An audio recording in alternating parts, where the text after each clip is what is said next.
Valmiki Ramayana, Book 1, Bala Kanda, Sarga 5, Canto 5, Ayodhya.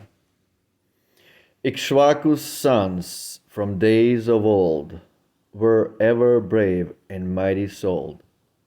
The land their arms had made their own was bounded by the sea alone. Their holy works have won them praise through countless years from Manu's days. The ancient sire was Sarga, he whose high command dug out the sea.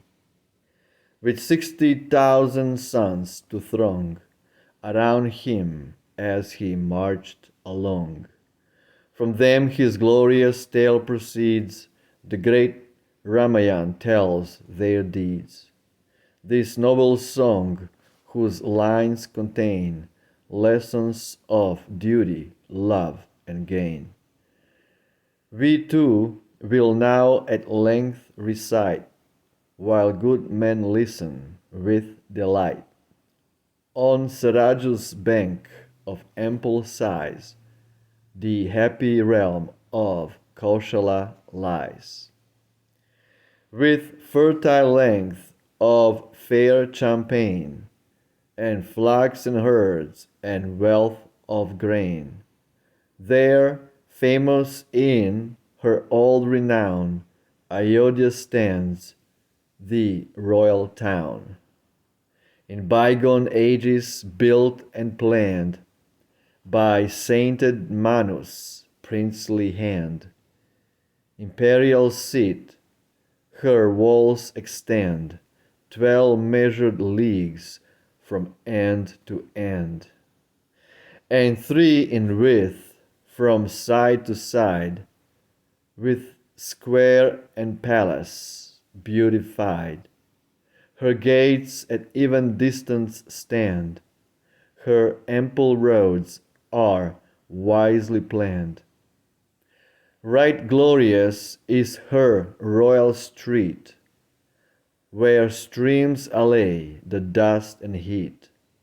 On level ground, in even row, her houses rise in goodly show. Terrace and palace, arch and gate, the queenly city decorate. High are her ramparts, strong and vast, by ways at even distance passed, with circling moat, both deep and wide, and store of weapons fortified.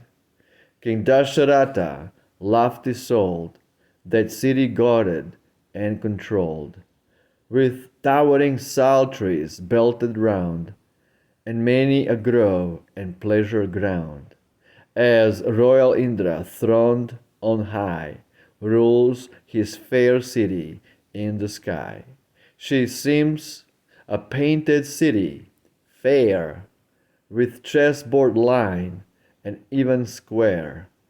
The cool boughs shade the lovely lake, where weary men their thirst may slake. There gilded chariots gleam and shine, and stately piles the gods enshrine. There gay, sleek people ever throng to festival and dance and song.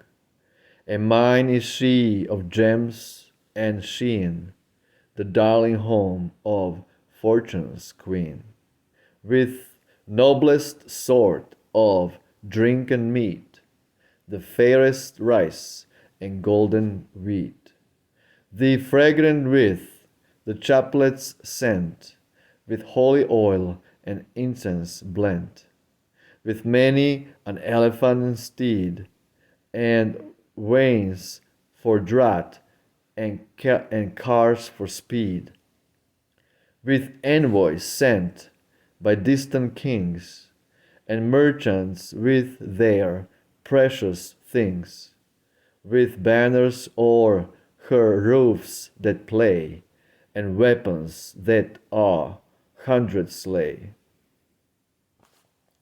All warlike engines framed by man, and every class of artisan.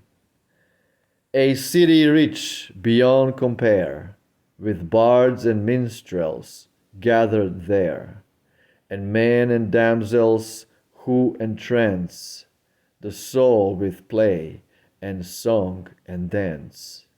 In every street is heard the lute, the drum, the tabret, and the flute.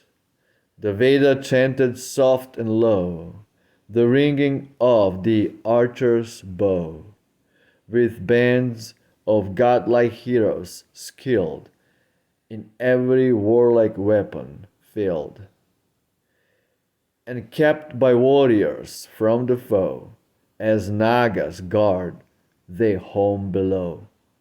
There wisest Brahmans evermore the flame of worship feed, and versed in all the Vedas lore, their lives of virtue lead.